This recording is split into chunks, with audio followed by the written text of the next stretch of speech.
From the football pitch to the basketball court yung Ultras? Kasi gusto namin unang-una gusto lang namin i-spread yung Ultras mentality na tinatawag. Na yung parang aggressive kind of support na ginagawa ng mga European countries, South American countries. Kasi parang either yung mga mga neighboring countries natin like Malaysia, Indonesia, football at basketball, ganun yung kind ng support. Gusto namin siyang gawing medyo ideal sabihin, idealistic, gawing standard. For Gilas and Ascals? Same lang.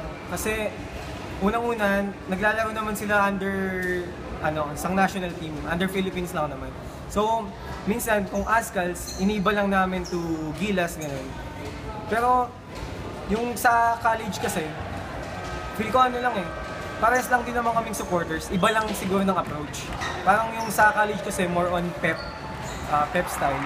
Yung sa Ultras kasi, dito yung songs talaga, chanting, jumping, dancing, mga ganun ba? Ano binibigay ninyo? Sa amin, thankful kami sa appreciation.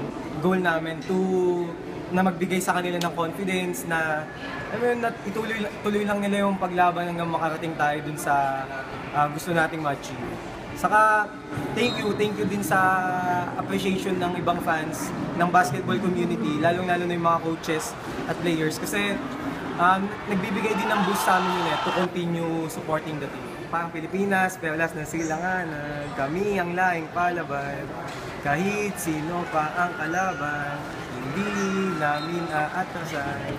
Sa init man o sa bagyo, san ka man sa mundo, tas noo buong puso, Pinoy tayo.